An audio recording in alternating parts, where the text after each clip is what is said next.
হযরত ইব্রাহিম আলাইহিস সালাতু ওয়াস সালামের মৃত্যুর পর নবীদের রূহগুলো তার নিকট একত্রিত হলেন। তারপর ওই নবীদের অন্যান্য রূহেরা জিজ্ঞাসা করলো, আপনাকে আল্লাহ পাক রব্বুল আলামিন খলিল বানিয়েছিলেন, বন্ধু বানাইছিলেন, বন্ধু হিসেবে গ্রহণ করেছিলেন। যদি কারো মৃত্যু হালকা করা হয় তাহলে সে হলো আপনি। আপনার মৃত্যু আল্লাহ তাআলা সবচাইতে বেশি সহজ করেছেন। এবার আপনার কাছে প্রশ্ন, যখন মৃত্যু হয়েছে আপনার অনুভূতি, আপনার যন্ত্রণা কেমন ছিল, কি রকম মৃত্যুর যন্ত্রণাটা কেমন, আপনি আমাদেরকে একটু বলুন। ইব্রাহিম আলাইহিস সালাতু ওয়াস সালাম বললেন, এই সম্পর্কে কিছু জিজ্ঞাসা করো না। আল্লাহর কসম, মৃত্যুর স্বাদ আমার কাছে অত্যধিক কঠিন মনে হয়েছে।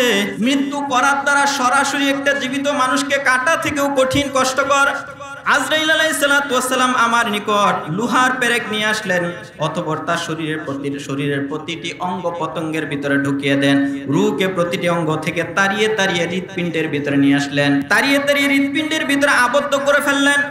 তারপর মৃত্যুর বিষ মিশ্রিত বর্ষা একের পর এক মারতে লাগলেন হৃৎপিণ্ডের ভিতরে। হৃৎপিণ্ডের মধ্যে যখন রূহটা এসে জমা হলো, ওই রূহের ভিতরে একের পর একবার বিষ মিশ্রিত বর্ষা দ্বারা আঘাত করতে লাগলেন, বারবার আঘাত করতে লাগলেন, একের পর এক আঘাত করতে লাগলেন। আমাকে যদি 70 বারও পাতিলে রান্না করা হতো তাহলে মৃত্যুর যন্ত্রণা এর চাইতে আরো বেশি সহজ হইতো। 70 বার পাতিলে রান্না করলে যে কষ্ট, এটা আমার কাছে সহজ মনে হয় মৃত্যুর যন্ত্রণার চাইতে, মৃত্যুর যন্ত্রণার চাইতে। তবে ঈমানদারের জন্য মৃত্যুটা সহজ।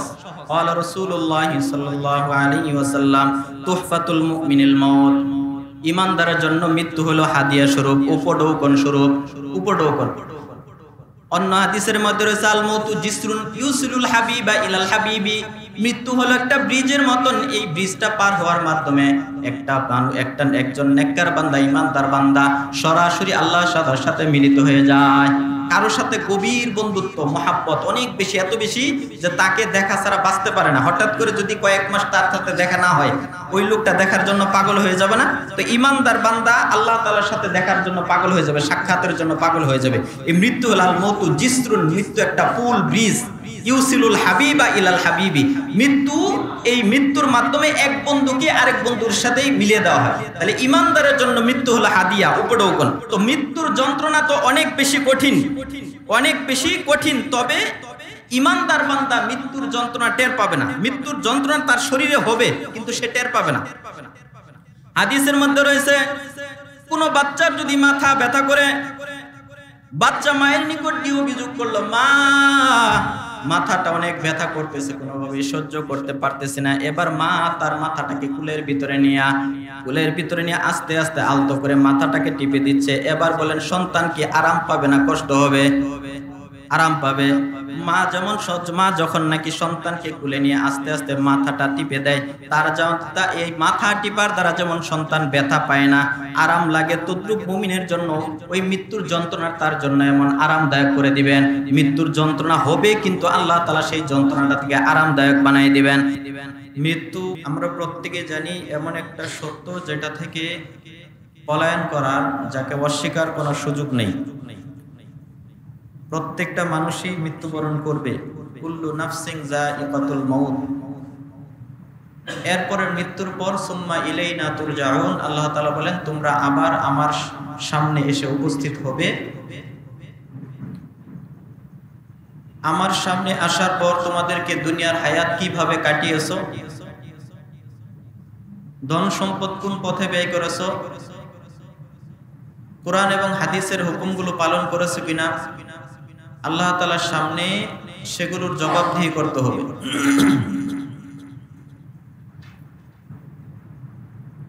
আল্লাহ তাআলার সামনে অবশ্যই সাক্ষাৎ করতে হবে,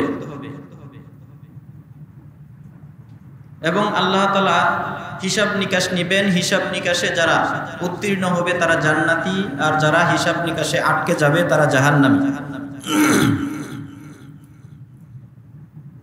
হাদিসের মধ্যে রয়েছে, যখন মানুষের মৃত্যু উপস্থিত হয়, মৃত্যুর যন্ত্রণা শুরু হয়, সাকরাতুল মাউত, গমরাতুল মাউত, মৃত্যুর পেরেশানি শুরু হয়। ওই মানুষের হুশ এবং আকল লোপ পায়, অর্থাৎ হুশ থাকে না, আকল থাকে না, মানুষের জ্ঞান থাকে না, বিবেক বুদ্ধি থাকে না। সে এমন কঠিন অবস্থায়, এমন পেরেশানির ভিতরে পতিত হয়। হযরতে সুফিয়ান সাউরি রহমতুল্লাহি আলাইহি বলেন, যখন মানুষ মৃত্যুর সম্মুখীন হয়, তার ভিতরে যে পেরেশানি আসে, এই পেরেশানির কারণে মানুষের হুঁশ এবং জ্ঞান যদি থাকতো, আশপাশের সকল মানুষগুলোকে সে তলোয়ার অথবা অন্য কোনো অস্ত্র দ্বারা সবাইকে হত্যা করে ফেলত। এই ধরনের পরিস্থিতি যেন তৈরি না হয়, এজন্য মৃত্যুর সময় তার হুঁশ এবং জ্ঞান আল্লাহ তাআলা নিয়ে যায়। তার বিবেক কাজ করে না, তার হুঁশ কাজ করে না। বাহ্যিকভাবে সে জীবিতর মতন দেখা গেলেও এই দুটি জিনিস তার ভিতরে থাকে না, কারণ মৃত্যু যন্ত্রণা এত কঠিন যে ওই মুহূর্ত যদি তার হুঁশ জ্ঞান থাকে, আশপাশের মানুষগুলিকে হত্যা করে ফেলবে।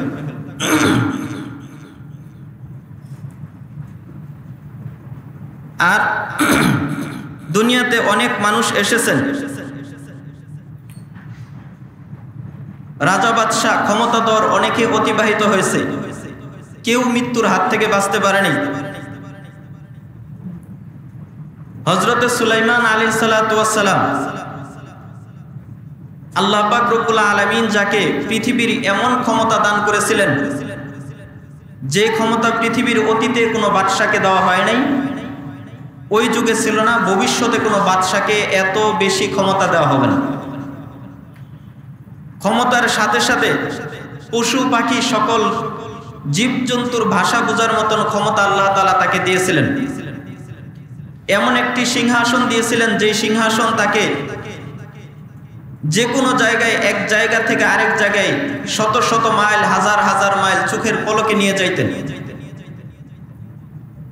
সেই সিংহাসনে কোনো তেল ছিল না, ইঞ্জিন ছিল না। বিসমিল্লাহ বলে সুলাইমান আলাইহিস সালাতু ওয়াস সালাম আদেশ করতেন যাওয়ার জন্য, চলে যাইতো। বিসমিল্লাহ বলে থামার জন্য বলতেন, থেমে যেত।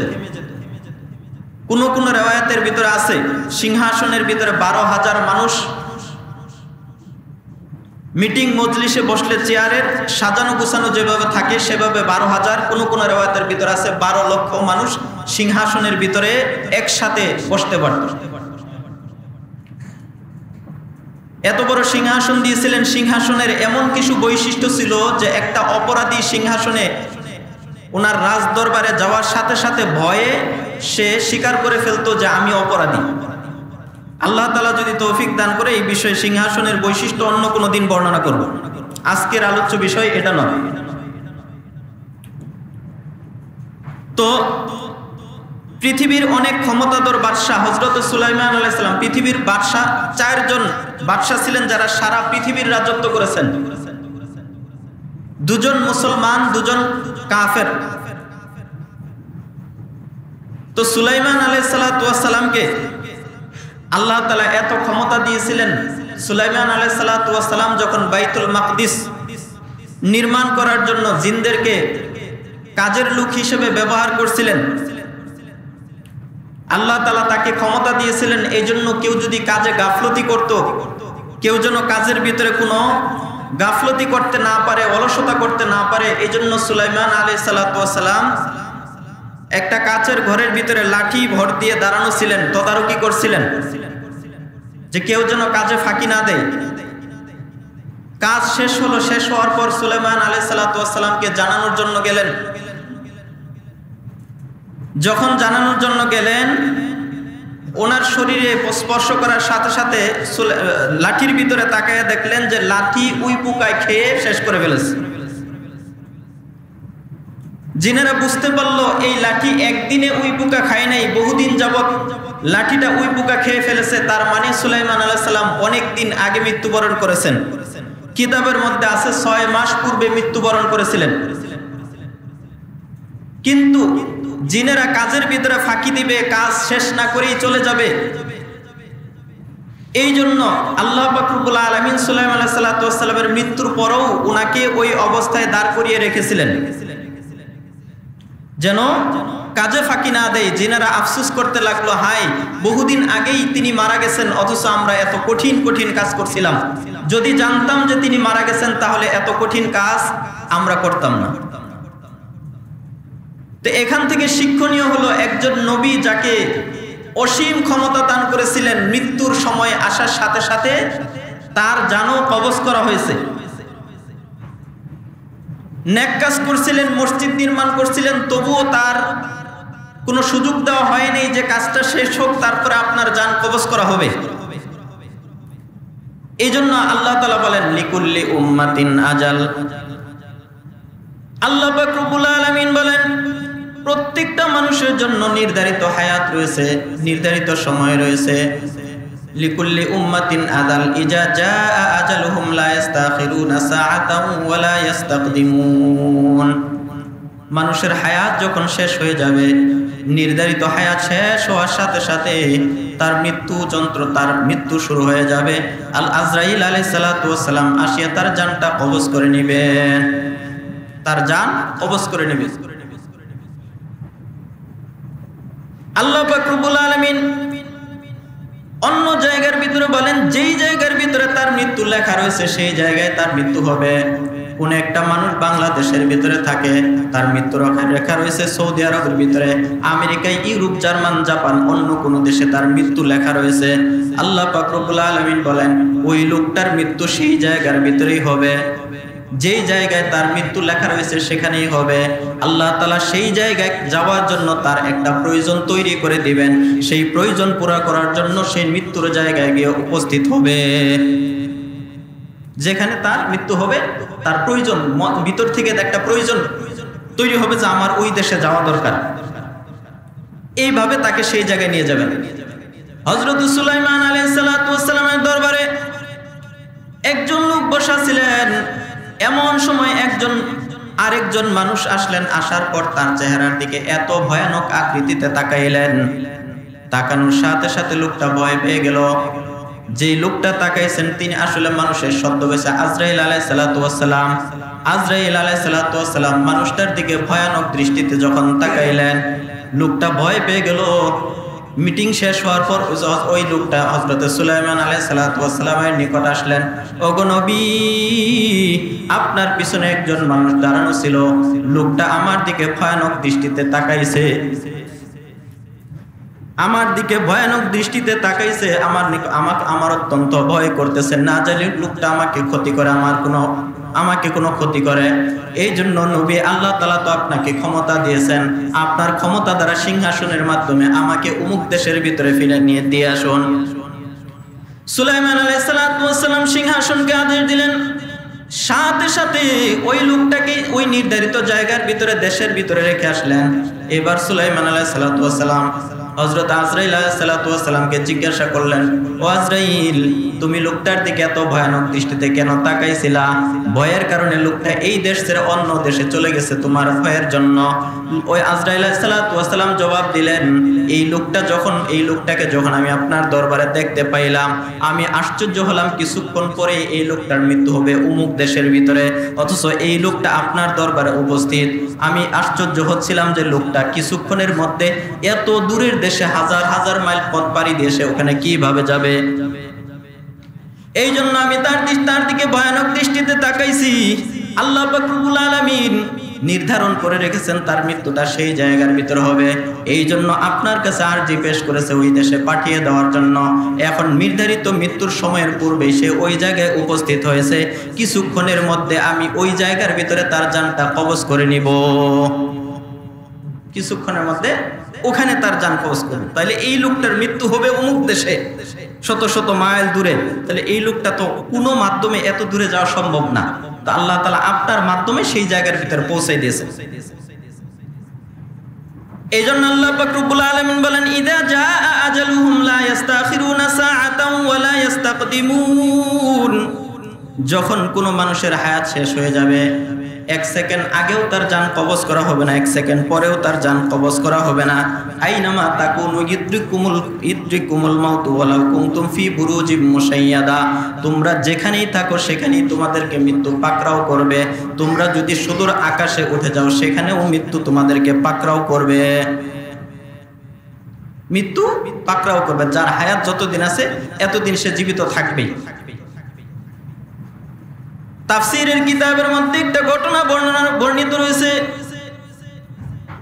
একজন মহিলা আর একজন যুবক গোলাম ছিল অল্প বয়স্ক গোলাম, 12 থেকে 13 বছর বয়স।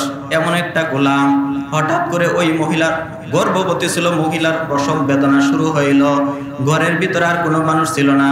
ওই মনিব মহিলা গোলাম যুবককে বলল, আমার প্রসব বেদনা শুরু হয়ে গেছে, বাচ্চা হবে কিছুক্ষণের মধ্যে, তুমি আমার জন্য কোথাও থেকে আগুনের ব্যবস্থা করো, কোথাও থেকে আগুনের ব্যবস্থা করো।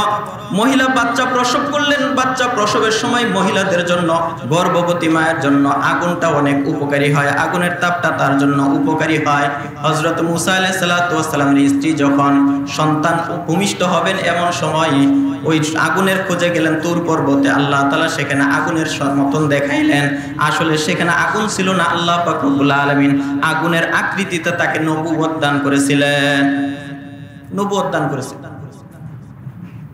গোলাম যখন নাকি আগুন নেওয়ার জন্য ঘর থেকে বের হইলেন, কিছু দূর সামনে যাওয়ার পর একজন বুজুর্গ মানুষ, অত্যন্ত বয়স্ক মানুষ, চেহারার দিকে তাকাইলে শ্রদ্ধা তৈরি হয়।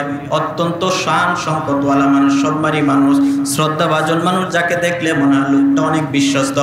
এই লোকটা তাকে বলল, তুমি যেই মনিবের সন্তানের জন্য, কন্যা সন্তানের জন্য আগুন আনতে যাচ্ছ, তুমি কি জানো এই কন্যা সন্তানটা, এই কন্যা সন্তান যুবতী বয়সে 100 পুরুষের সাথে জেনা করবে, 100 পুরুষের পুরুষত্ব নষ্ট করবে, জেনা করবে, তার সাথে জেনার ভিতরে লিপ্ত হবে। যুবক গোলাম এই কথা শোনার পর চিন্তা করলেন, যেই মেয়ে যুবতী হওয়ার পর 100 পুরুষের সাথে জেনা করবে, তার জন্য আমি আগুন আনতে যাব না। এই লোকটা, এই মেয়েটার দুনিয়াতে জীবিত থাকার কোনো অধিকার নাই। এই জন্য তার সাথে একটা খঞ্জর ছিল, ছুরি ছিল, ছুরিটা বের করে ওই বাচ্চা মেয়েটার পেটের ভিতরে ঢুকিয়ে দিলেন। এই দিক থেকে ওদিক পর্যন্ত অনেকটা ফেরে ফেললেন। পেটের নারী ভুরু ভিতর থেকে বের হয়ে গেল।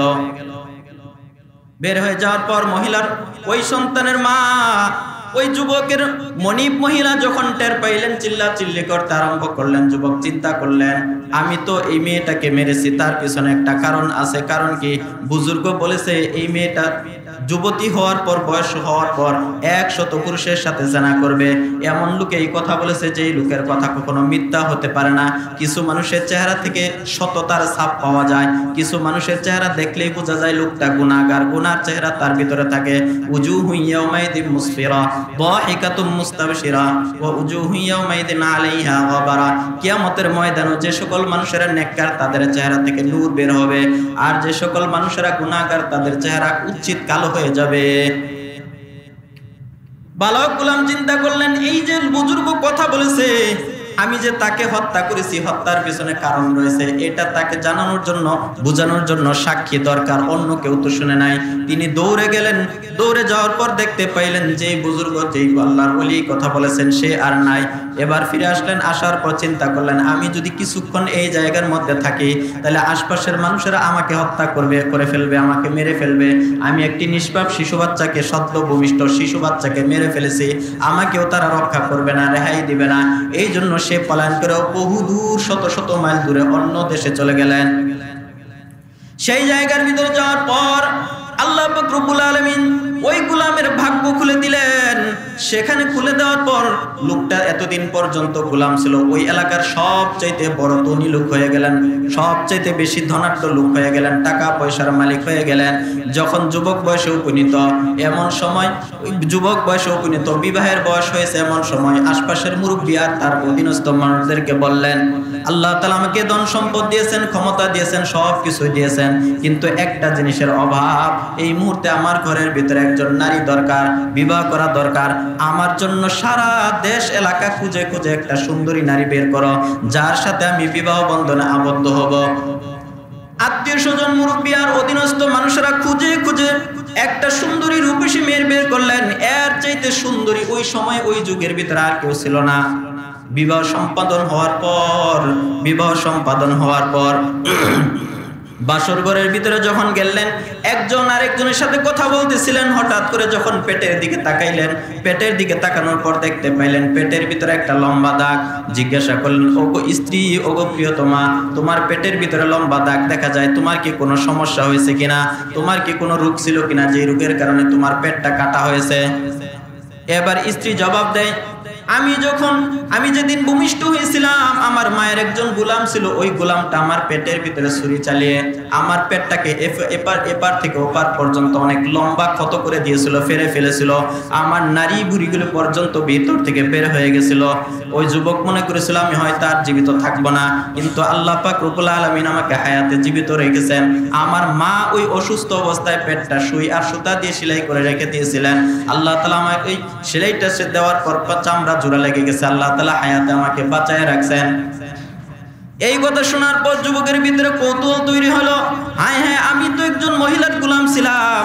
ওই দিন আমি যেদিন সন্তান ভূমিষ্ঠ হয় সেদিন আমি তার পেটের ভিতরে ছুরি চালিয়ে হত্যা করতে চাইছিলাম। এবার সে কৌতূহল হলো, জিজ্ঞাসা করলো তোমার বাড়ি কোথায়, তোমার মায়ের নাম কি? বিভিন্ন বিষয় জিজ্ঞাসা করার পর নিশ্চিত হলো এটা সেই নারী, সেই মেয়ে যাকে সে ছোটবেলায় পেটের ভিতরে ছুরি চালাইছিল হত্যা করার জন্য। এবার গোলাম বলতেছে, ওগো স্ত্রী, তোমার পেটের ভিতরে যেই গোলাম ছুরি চালিয়েছিল সে আর কেউ না, আমি সেই গোলাম। এবার তোমার কাছে একটা বিষয় জানার রয়েছে। তুমি কি জানো আমি তোমাকে কি জন্য হত্যা করতে চাইছিলাম? আমাকে একজন বুজুর্গ আল্লাহর ওলি বলেছিলেন, এই মহিলাটা যদি বড় হয়, যুবতী হয়, 100 পুরুষের চরিত্র নষ্ট করবে, 100 পুরুষের সাথে জেনা করবে। তোমার দ্বারা যেন কোনো গুনাহ না হয়, কোনো একটা পুরুষের চরিত্র যেন ধ্বংস না হয়, কোন পুরুষ যেন গুনাহগার না হয়, সেজন্য তোমাকে আমি হত্যা করতে চেয়েছিলাম। কিন্তু আল্লাহ তাআলা তোমাকে হায়াতে জীবিত রেখেছেন। এবার তোমার কাছে আমার আরেকটা বিষয় জানা রয়েছে। বুজুর্গ দুইটা ভবিষ্যৎবাণী করেছিলেন, এর মধ্য থেকে একটা সত্য এটা পাইলাম যে এবার তোমার কাছে আমার প্রশ্ন হলো যে আসলেই কি তুমি 100 যুবকের সাথে জেনা করেছো কিনা? এবার ওই মহিলা তার স্ত্রী বলল, ধরা তো খেয়ে গেছে, এখন আর এখান থেকে বাঁচার কোনো উপায় নাই। সে বলল, হ্যাঁ, এই পর্যন্ত 100 পুরুষের সাথে আমার খারাপ কাজ হয়েছে, 100 পুরুষের সাথে আমি জেনায় লিপ্ত হয়েছে। এবার যুবক বলতেছে যেহেতু একটা ভবিষ্যৎবাণী সত্য হয়েছে, ওই বুজুর্গ আর একটা ভবিষ্যৎবাণী করেছিল, তোমার মৃত্যু একটা মাকড়সার কারণে হবে। কিসের কারণে? তোমার মৃত্যু একটা মাকড়সার কারণে হবে। একটা ভবিষ্যৎবাণী যেহেতু সত্য হয়েছে, এটাও সত্য হবে, এটাও আমার দেখার রয়েছে। ওই যুবকটার নিকট এবার স্ত্রী অবতার করতে লাগলো, ক্ষমা চাইতে লাগলো, ওগো প্রিয়তমা স্বামী, আমি ভুল করেছিলাম, মাপ চাইছি, আপনার কাছেও মাপ চাই, আল্লাহ তাআলার কাছে মাপ চাই, আর কোনোদিন এমন গুনাহ করব না, এমন পাপের ভিতরে লিপ্ত হব না, তবু আপনি আমাকে তাড়িয়ে দিবেন না। এবার স্ত্রী যেহেতু সুন্দরী ছিল, তার প্রতি তার দয়া মায়া তৈরি হয়েছে, তাকে রেখে দিলেন। আর ওই পরবর্তী যে দ্বিতীয় ভবিষ্যৎবাণী সেটার অপেক্ষায় রইলেন। এবার স্ত্রী তার নিকট আবদার করলেন, সে মহাব্বত অনেক বৃদ্ধি পেয়েছে। একদিন আবদার করলেন, আপনি আমাকে মহাব্বত করেন, ভালোবাসেন, ওই যে বুজুর্গ বলেছিল আমার মাকড়সার কারণে মৃত্যু হবে, আপনার কাছে একটা অনুরোধ, আমার জন্য এমন একটা নিশ্চিদ্র ঘর বানাই দেন, যে ঘরের ভিতরে কোনো একটা ছিদ্র থাকবে না, একটা পিপিলিকা পর্যন্ত প্রবেশ করতে পারবে না, একটা পিপিলিকা পর্যন্ত প্রবেশ করতে পারবে না। স্বামী যেহেতু স্ত্রীকে অনেক বেশি মহাব্বত করে, মাকড়সার কারণে যেন মৃত্যু না হয়, এজন্য স্বামী তার কথা অনুযায়ী একটা ঘর নির্মাণ করলেন। ওই ঘরের ভিতরে কাঁচ দ্বারা একটা ঘর নির্মাণ করলেন, ভিতর থেকেও দেখা যায়, বাহির থেকেও দেখা যায়। ওই এমন কোনো ছিদ্র নাই যে ছিদ্র দিয়ে তার ভিতরে কোনো একটা পিপিলিকা পর্যন্ত প্রবেশ করবে। নির্ধারিত দিনে স্বামী স্ত্রী একদিন হঠাৎ করে শুয়ে আছেন, উপর দিকে তাকায় দেখলেন ঘরের ছাদের যে কাঁচ রয়েছে, কাঁচের ভিতরে একটা মাকড়সা দেখা যায়। এবার যুবকের ভিতরে সেই ভবিষ্যৎবাণীর কথা মনে হয়ে গেল, মাকড়সার কারণে মৃত্যু হবে, এই যে মাকড়সা দেখা যায়, হয়তো এটার কারণে মৃত্যু হবে। স্ত্রীকে ডাক দিলেন, বললেন, ওই যে উপরে মাকড়সা দেখা যায়, হয়তো এই মাকড়সার কারণে তোমার মৃত্যু হতে পারে। স্ত্রী তুচ্ছ তাচ্ছিল্য করে বলল, ইতিপূর্বে জীবনে কত পশু পাখি মেরেছি, কত মাকড়সা পিপিলিকা মেরেছি, এটা তো সামান্য একটা মাকড়সা, এই মাকড়সার কারণে আমার মৃত্যু হবে, এটা হতে পারে না। মাকড়সাটা নিচে নামাইয়া এটাকে মেরে ফেললেন, মারার পর ক্ষান্ত হয় নাই, পা দিয়ে সেইটাকে পিছিয়ে ফেললেন। আল্লাহ পাক রব্বুল আলামিন ওই মাকড়সার ভিতর থেকে একটা হুলের মাধ্যমে, একটা তার মুখের ভিতরে যে হুল আছে, হুলের মাধ্যমে একটা বিষাক্ত বিষ তার ভিতরে ঢুকাই দিলেন। এই বিষকে সে মৃত্যুবরণ করলো। আসলে সেটা মাকড়সা না, আজরাইল। নিশ্চিত ঘরের ভিতর আজরাইল প্রবেশ করতে পারে, সেই ক্ষমতা আল্লাহ তাআলা তাকে দিয়েছিলেন। ওই মনে করছিল যে মাকড়সা আমাকে মারবে, এটা হতেই পারে না, পিষে ফেলছে, মারছে, মারার পর পিষার সময়ই ওই মাকড়ের যে মুখের হুল আছে, হুল দিয়ে বিষাক্ত বিষ তার ভিতরে প্রবেশ করছে, আর সাথে সাথে ওই মহিলা মারা গেছে। তাহলে ঘটনা থেকে শিক্ষণীয় হলো, যার মৃত্যু যখন লেখা আছে, যেভাবে লেখা আছে, আল্লাহ তাআলা সেভাবেই তার মৃত্যু ঘটাবেন। মৃত্যুর হাত থেকে বাঁচার কোনো সুযোগ নাই, কেউ মৃত্যুর হাত থেকে বাঁচতে পারবে না। যেহেতু মৃত্যুর হাত থেকে বাঁচার কোনো সুযোগ নাই, তাহলে আমাদের করণীয় কি? করণীয় হলো যে মৃত্যুর আগে আমাদের কি করতে হবে? আমল করতে হবে পরজগতের জন্য, যেন পরজগতের ভিতরে আমরা ভালো থাকতে পারি। হযরত ইব্রাহিম আলাইহিস সালাতু ওয়াস সালামকে মৃত্যু সম্পর্কে একবার জিজ্ঞাসা করলেন, মৃত্যু যন্ত্রণা কেমন? এই মৃত্যু যন্ত্রণা কেমন, এটা বিভিন্ন জন থেকে বিভিন্ন নবী, বিভিন্ন আউলিয়া কেরাম বর্ণনা করেছেন। হযরত উমর রাদিয়াল্লাহু তাআলা আনহু হযরত কাব রাদিয়াল্লাহু তাআলা আনহুকে বললেন, হে কাব, মৃত্যু সম্পর্কে আমাদেরকে কিছু বলুন। তিনি বললেন, মৃত্যু হলো বহু কাটা বিশিষ্ট গাছের মতন, গাছের ডালের মতন, মানে এমন কাটা, এমন গাছ যে গাছের ডালের মধ্যে প্রচুর পরিমাণ কাটা থাকে। বড়ই গাছে যদি বড়ই পাড়তে কেউ গাছে উঠে, তাহলে কাটার আঁচড় লাগবে কিনা? লাগবে। কাটাওয়ালা যত গাছ আছে, এটার ভিতরে যদি কেউ উঠতে চায় তাহলে কাটা লাগবে। আর এটা বলছে বহু কাটা, মানে কাটার পরিমাণটা আরো অনেক বেশি। হযরত কাব রাদিয়াল্লাহু তাআলা আনহু বললেন, মৃত্যুর তুলনা হলো বহু কাটা বিশিষ্ট গাছের ডালের মতন।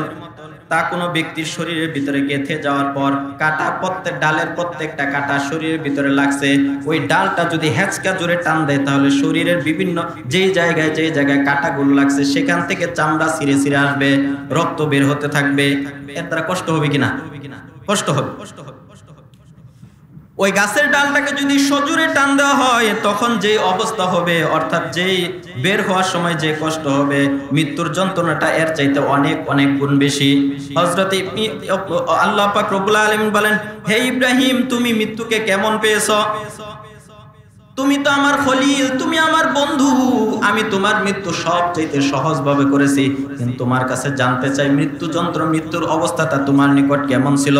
হযরত ইব্রাহিম আলাইহিস সালাতু ওয়াস সালাম বললেন, উত্তপ্ত শিক, উত্তপ্ত রড যখন নাকি কোনো ভিজা তুলার ভিতরে ঢুকাইয়া দেওয়া হয়, ভিজা তুলার ভিতরে ঢুকিয়ে দেওয়ার পর সেটাকে যদি সজোরে টান দেওয়া হয়, ওই তুলা ছিঁড়ে বিড়ে ছিন্ন বিচ্ছিন্ন হয়ে যেমন রডটা বের হয়ে আসবে, ওই জানটাও মানুষের ভিতর থেকে এমন ভাবে টেনে টেনে বের করা হয়, এমন ভাবে টেনে টেনে বের করা হয়। এরপরে হযরত ইব্রাহিম আলাইহিস সালাতু ওয়াস সালামের মৃত্যুর পর নবীদের রূহগুলো তার নিকট একত্রিত হলেন। তারপর ওই নবীদের অন্যান্য রূহেরা জিজ্ঞাসা করলো, আপনাকে আল্লাহ পাক রব্বুল আলামিন খলিল বানিয়েছিলেন, বন্ধু বানাইছিলেন, বন্ধু হিসেবে গ্রহণ করেছিলেন। যদি কারো মৃত্যু হালকা করা হয়, তাহলে সে হলো আপনি। আপনার মৃত্যু আল্লাহ তাআলা সবচাইতে বেশি সহজ করেছেন। এবার আপনার কাছে প্রশ্ন, যখন মৃত্যু হয়েছে, আপনার অনুভূতি, আপনার যন্ত্রণা কেমন ছিল? কি রকম মৃত্যুর যন্ত্রণাটা কেমন, আপনি আমাদেরকে একটু বলুন। ইব্রাহিম আলাইহিস সালাতু ওয়াস সালাম বললেন, এই সম্পর্কে কিছু জিজ্ঞাসা করো না। আল্লাহর কসম, মৃত্যুর স্বাদ আমার কাছে অত্যধিক কঠিন মনে হয়েছে। আল্লাহ তাআলার কসম, মৃত্যুর স্বাদ, মৃত্যু পাতিলে কোনো কিছু রান্না করা থেকেও কঠিন। পাতিলের মধ্যে কোনো কিছু, উত্তপ্ত পাতিলের মধ্যে কোনো কিছু রান্না করলে যেরকম কঠিন, তার চাইতে অনেক অনেক গুণ বেশি কঠিন। মৃত্যু করার দ্বারা সরাসরি একটা জীবিত মানুষকে কাটা থেকেও কঠিন, কষ্টকর। আজরাইল আলাইহিস সালাতু ওয়াস সালাম আমার নিকট লোহার পেরেক নিয়ে আসলেন, অতঃপর তার শরীরের প্রতিটি অঙ্গ পতঙ্গের ভিতরে ঢুকিয়ে দেন, রূহকে প্রতিটি অঙ্গ থেকে তাড়িয়ে তাড়িয়ে হৃৎপিণ্ডের ভিতরে নিয়ে আসলেন। ওই যে হাঁস খেদায় না, হাঁস ছাগল এদিক থেকে খেদায় একদিকে নিয়ে যায়, তদ্রুপ প্রথমে শরীরের অঙ্গ পতঙ্গের ভিতরে লোহার পেরেক মেরে দিয়েছে। পেরেক মারার পর এটাকে তাড়ায়া তাড়ায়া রূহটাকে হৃৎপিণ্ডের ভিতরে নিয়ে গেছেন। রূহটা তাড়িয়ে তাড়িয়ে হৃৎপিণ্ডের ভিতরে আবদ্ধ করে ফেললেন। তারপর মৃত্যুর বিষ মিশ্রিত বর্ষা একের পর এক মারতে লাগলেন হৃৎপিণ্ডের মধ্যে। যখন রূহটা এসে জমা হলো, ওই রূহের ভিতরে একের পর একবার বিষ মিশ্রিত বর্ষা দ্বারা আঘাত করতে লাগলেন, বারবার আঘাত করতে লাগলেন, একের পর এক আঘাত করতে লাগলেন। আমাকে যদি 70 বারও পাতিলে রান্না করা হতো, তাহলে মৃত্যুর যন্ত্রণা এর চাইতে আরো বেশি সহজ হইতো। 70 বার পাতিলে রান্না করলে যে কষ্ট, এটা আমার কাছে সহজ মনে হয় মৃত্যুর যন্ত্রণার চাইতে, মৃত্যুর যন্ত্রণার চাইতে। তবে ইমানদারের জন্য মৃত্যুটা সহজ। ক্বালা রাসূলুল্লাহ সাল্লাল্লাহু আলাইহি ওয়াসাল্লাম তুহফাতুল মুমিনিল মাউত, ইমানদারের জন্য মৃত্যু হলো হাদিয়া স্বরূপ, উপঢৌকন স্বরূপ, উপঢৌকন। অন্য হাদিসের মধ্যে রয়েছে আল মাউতু জিসরুন ইউসিলুল হাবিবা ইলাল হাবিবি, মৃত্যু হলো একটা ব্রিজের মতন, এই ব্রিজটা পার হওয়ার মাধ্যমে একজন নেককার বান্দা, ইমানদার বান্দা সরাসরি আল্লাহর সাথে মিলিত হয়ে যায়। কারোর সাথে গভীর বন্ধুত্ব, মহাব্বত অনেক বেশি, এত বেশি যে তাকে দেখা ছাড়া বাঁচতে পারে না। হঠাৎ করে যদি কয়েক মাস তার সাথে দেখা না হয়, ওই লোকটা দেখার জন্য পাগল হয়ে যাবে না? তো ইমানদার বান্দা আল্লাহ তাআলার সাথে দেখার জন্য পাগল হয়ে যাবে, সাক্ষাতের জন্য পাগল হয়ে যাবে। এই মৃত্যু হল আল মাউতু জিসরুন, মৃত্যু একটা পুল, ব্রিজ, ইউসিলুল হাবিবা ইলাল হাবিবি, মৃত্যু, এই মৃত্যুর মাধ্যমে এক বন্ধুকে আরেক বন্ধুর সাথে মিলিয়ে দেওয়া হয়। তাহলে ইমানদারের জন্য মৃত্যু হলো হাদিয়া, উপঢৌকন। তো মৃত্যুর যন্ত্রণা তো অনেক বেশি কঠিন, অনেক বেশি কঠিন। তবে ইমানদার বান্দা মৃত্যুর যন্ত্রণা টের পাবে না। মৃত্যুর যন্ত্রণা তার শরীরে হবে, কিন্তু সে টের পাবে না। হাদিসের মধ্যে রয়েছে, কোনো বাচ্চার যদি মাথা ব্যথা করে, বাচ্চা মায়ের নিকট গিয়ে অভিযোগ করলো, মা মাথাটা অনেক ব্যথা করতেছে, কোনোভাবেই সহ্য করতে পারতেছে না। এবার মা তার মাথাটাকে কুলের ভিতরে নিয়ে আস্তে আস্তে আলতো করে মাথাটাকে টিপে দিচ্ছে। এবার বলেন, সন্তান কি আরাম পাবে না কষ্ট হবে? আরাম পাবে। মা যখন নাকি সন্তানকে কুলে নিয়ে আস্তে আস্তে মাথাটা টিপে দেয়, এই মাথা টিপার দ্বারা যেমন সন্তান ব্যথা পায় না, আরাম লাগে, তদ্রুপ মুমিনের জন্য ওই মৃত্যুর যন্ত্রণা তার জন্য এমন আরামদায়ক করে দিবেন। মৃত্যুর যন্ত্রণা হবে, কিন্তু আল্লাহ তাআলা সেই যন্ত্রণাটা থেকে আরামদায়ক বানিয়ে দিবেন। হযরতে তামিমে দারি, লম্বা হাদিস বলে আজকের আলোচনা শেষ করে দিব। হযরতে তামিমে দারি রাদিয়াল্লাহু তাআলা আনহু থেকে বর্ণিত, নবী বলেন, আল্লাহ তাআলা মালাকুল মাউতকে বললেন, তুমি আমার বন্ধুর কাছে যাও। ইমানদার বান্দার মৃত্যু কিভাবে হবে? এটা তুমি আমার বন্ধুর কাছে যাও, আমি তাকে দুনিয়ার ভিতরে সর্বপ্রকার আসমানি বিপদ আপদ দ্বারা পরীক্ষা করেছি। দুনিয়ার ভিতরে থাকা অবস্থায় তার বিভিন্ন রকম বিপদ আপদ এসেছে, দুনিয়াবি বিপদ বিভিন্ন রকম ভাবে বিভিন্ন দিক থেকে এসেছে, কিন্তু বিপদ আপদ আসার পরও সে কোনোদিন অসন্তুষ্ট হয় নাই, আমাকে দোষারোপ করে নাই। সর্বা অবস্থায় আমি তাকে আমার সিদ্ধান্তের উপর সন্তুষ্ট পেয়েছি, কোনোদিন আমার উপর রাগ করে নাই। বলেছে, এই যা বিপদ আসছে এটা আমার তকদিরে আছে, আল্লাহ তাআলার পক্ষ থেকে দিয়েছেন, একদিন এই বিপদ আর থাকবে না। আমি তাকে সর্বপ্রথম, এবার তুমি যাও তাড়াতাড়ি ওই ইমানদার বান্দাকে নিয়ে আসো, দুনিয়াতে অনেক কষ্ট করেছে, আমি তাকে সর্বপ্রকার আরাম এবং শান্তি দান করব। মালাকুল মাউত 500 ফেরেশতাদের একটা দল সঙ্গে নিয়ে ওই লোকটার নিকটে যায়। কতজন ফেরেশতা? 500 ফেরেশতাদের দল নিয়ে ইমানদার বান্দার মৃত্যু জান কবজ করার জন্য যায়। তাদের সঙ্গে থাকে জান্নাতি কাফনের কাপড়, ওই দলের সাথে জান্নাতি কাফনের কাপড় থাকে, খুশবু থাকে, সুগন্ধময় ফুল থাকে, তার মাথার উপর থাকে 20টি রং, প্রত্যেক রঙের সুগন্ধ ভিন্ন ভিন্ন। সাদা রেশমি কাপড় থাকে, যাতে উঁচু মানের জান্নাতি মেশকাম্বর সুগন্ধি মিশ্রিত থাকে, জড়ানো থাকে। এরা ওই 500 ফেরেশতা ওই লোকটার জান কবজ করার সময় চতুর্দিকে বসে যায়, আর আজরাইল আলাইহিস সালাতু ওয়াস সালাম তার মাথার শিওরে বসে যায়। আজরাইল আলাইহিস সালাতু ওয়াস সালাম তার মাথার শিওরে বসে যায়। যতগুলো উপঢৌকন 500 ফেরেশতা নিয়ে এসেছে, সকল উপঢৌকনগুলো তার সামনে রাখা হয়, সুগন্ধিগুলো তার সামনে রাখা হয়, ফুলগুলো তার শরীরের উপর বিছিয়ে দেওয়া হয়, ওই সুগন্ধিগুলো তার উপরে রাখা হয়। প্রত্যেকের সাথে যে জান্নাতি উপহার থাকে সেগুলো তার অঙ্গ প্রত্যঙ্গের উপর রেখে দেওয়া হয়, এবং সাদা রেশম মেশক সুগন্ধি তার থুতনির নিচে রাখা হয়। তার জন্য জান্নাতের দরজা খুলে দেওয়া হয়। জান্নাতের দরজা খুলে দেওয়ার সাথে সাথে ওই লোকটা জান্নাতের নিয়ামতগুলো দেখতে পায়, জান্নাতের নিয়ামতের দিকে তাকায় থাকতে থাকে। এমন নিয়ামত সে কোনোদিন দেখে না, এই জন্য সে ডানে বামে আর কখনো তাকায় না, এদিক ওদিক তাকায় না। তার রূহ কখনো জান্নাতি ফুল দ্বারা, কখনো জান্নাতি পোশাক দ্বারা, কখনো জান্নাতি ফল দ্বারা এমন ভাবে আপ্যায়ন করা হয় যেমন ভাবে কোনো আদরের শিশু ক্রন্দন করলে ও মা এবং আত্মীয় স্বজনরা তাকে আদর করে ক্রন্দন করে, আর বিভিন্ন জিনিসগুলো তাকে কিনে দেয় তার কান্না ক্রন্দন থামানোর জন্য।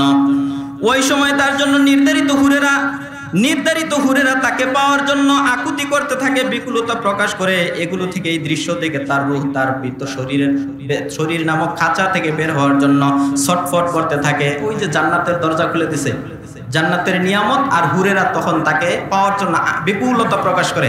এটা দেখার পর লোকটা রূহ ভিতর থেকে বের হওয়ার জন্য ছটফট করতে থাকে, পাগল হয়ে যায় যে কোনো ভাবেই হোক এখান থেকে কি হতে হবে, বের হতে হবে, বের হওয়ার জন্য পাগল হয়ে যায়। এবার যখন বের হওয়ার জন্য পাগল হয়ে যায় তখন এই লোকটার শরীরের ভিতরে যে মৃত্যু যন্ত্রণা শুরু হয় তখন আর সে টের পায় না। তখন বলে সুম্মা ইউহি মালাকুল মাউতি ইনদা রাসিহি, মালাকুল মাউত তার মাথার শিয়রের ভিতরে বসে ফায়াকুলু আইয়াতুন নাফসুল মুতমাইন্না, হে নফসে মুতমাইন্না তুমি বের হয়ে যাও, উখরুজি ইলা মাগফিরাতিম মিনাল্লাহ, আল্লাহ তাআলার রহমতের দিকে, ক্ষমার দিকে বের হও, এবং আল্লাহ তাআলার সন্তুষ্টির দিকে বের হও। ফাতাখরুজু কামা তাসুবুল কতরাতু মিনাস সাকাতি, মশক থেকে যেরকম পানি বের হয় তার রূহটা তার শরীর থেকে এমন ভাবে বের হয়ে যায়। এই যে বোতল থেকে যদি আমি পানি ফালাই, পানি পড়ার সময় কোনো বাধাগ্রস্ত হবে না, টের পাবেন। তদ্রুপ মশক থেকে যেরকম পানি বের হয় তার শরীর থেকে রূহটা এমন ভাবে বের হয়ে যায়। ওয়া ইন কুনতুম তারাউনা গায়রা যালিক, বাহ্যিকভাবে তোমরা দেখতে পাও লোকটার মৃত্যু যন্ত্রণা হচ্ছে, কষ্ট হচ্ছে, কিন্তু এটা বাহ্যিকভাবে হলেও ইমানদার বান্দা সেই মৃত্যু যন্ত্রণা টের পায় না। ওই মাথা টিপে দিলে যেরকম মাথার চাপ দেওয়ার কারণে তার সন্তানের কষ্ট হয় না, তদ্রুপ ভাবে ইমানদার বান্দার শরীরের ভিতরে একদিকে মৃত্যু যন্ত্রণা হলেও আল্লাহ তাআলা ওই জান্নাতি নিয়ামতের মাধ্যমে সেগুলো ভুলাই দেয়, সে ওই মৃত্যু যন্ত্রণা কোনোভাবে টের পায় না। এরপরে ঘোষণা করেন ইয়া আইয়াতুন নাফসুল মুতমাইন্না, হে নফসে মুতমাইন্না ইরজিই ইলা রাব্বিক রাদিয়াতাম মারদিয়া, সন্তুষ্ট চিত্তে তুমি আল্লাহ তাআলার দিকে যাও। ফাদখুলি ফি ইবাদি ওয়াদখুলি জান্নাতি, আমার প্রিয় বান্দাদের অন্তর্ভুক্ত হয়ে যাও, জান্নাতের মধ্যে প্রবেশ করো। এরপরে বলেন কাঁটাবিহীন বরই গাছ, কাঁদি ভরা কদলি বৃক্ষ, সম্প্রসারিত ছায়া এবং সদা প্রবাহমান পানির ঝর্ণার দিকে চলো। জান্নাতের নিয়ামতের বর্ণনা দেয় আর বলে ওইদিকে যাও, ওইদিকে যাও। আল্লাহর কসম, মা যতটা তার সন্তানকে স্নেহ মায়া মমতা করেন, মৃত্যুর ফেরেশতা ওই রূহের প্রতি তার চাইতেও বেশি স্নেহশীল হবেন। কেননা তিনি জানেন, আজরাইল আলাইহিস সালাতু ওয়াস সালাম জানেন এই রূহ আল্লাহ তাআলার নিকট অনেক বেশি প্রিয়, অনেক বেশি সম্মানী। ইমানদার বান্দা যদি এই রূহের সামান্য পরিমাণ কষ্ট হয় তবে তার প্রভু তার প্রতি অসন্তুষ্ট হয়ে যাবেন, আজরাইলের প্রতি অসন্তুষ্ট হবেন। এই জন্য আজরাইল আর তার সাথে আসা ফেরেশতাগণ অত্যন্ত যত্নের সাথে, সম্মানের সাথে তার রূহটার আতরের সাথে উপরের দিকে নিয়ে যায়। অতঃপর তিনি এমন ভাবে ওই রূহকে দেহ থেকে পৃথক করেন যেমন খামিরা থেকে আটা বের করলে যেরকম কোনো কষ্ট হয় না, টেরই পাওয়া যায় না, ওই ইমানদার বান্দার রূহটা এমন ভাবে বের করেন। মৃত্যুর ফেরেশতা রূহ কবজ করা মাত্রই